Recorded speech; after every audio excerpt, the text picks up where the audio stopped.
អង្គការសង្គមស៊ីវិលរួមទាំងស្ថាប័នការពារអ្នកកាសែតក្នុងស្រុកនិងតំបន់បានអំពាវនាវឲ្យអាជ្ញាធរទម្លាក់បទចោទនិងដោះលែងអ្នកកាសែតរាយការណ៍ពីបរិស្ថានលោកអុកម៉ៅដោយឥតលក្ខខណ្ឌនិងជាបន្ទាន់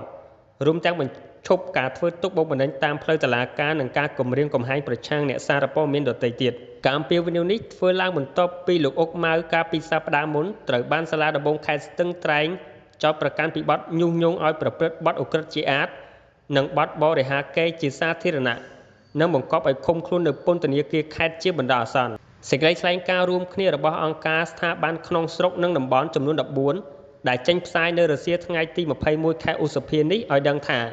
ការចាប់ខ្លួននិងចំណាត់ការផ្លូវច្បាប់លើលោកម៉ៅជាផ្នែកមួយនៃការបំផិតបំភ័យនិងបំបិទសម្លេងអ្នកសារព័ត៌មាននិងអ្នកការពារបរិស្ថាននៅកម្ពុជា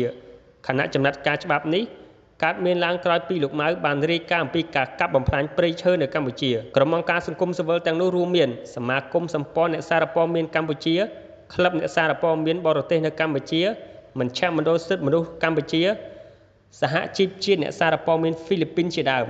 ពួកគេបានសម្ដែងក្តីព្រួយបារម្ភនិងបានចាត់ទុកការចាប់ខ្លួនអ្នកកាសែតផ្នែកបរិស្ថានលោកអុកម៉ៅថាជាការចាប់ខ្លួនដោយមិនត្រឹមត្រូវនិងស្នើមានការធានាសិទ្ធិសេរីភាពបញ្ចេញមតិសេរីភាពសារព័ត៌មាននិងការការពារអ្នកសារព័ត៌មាន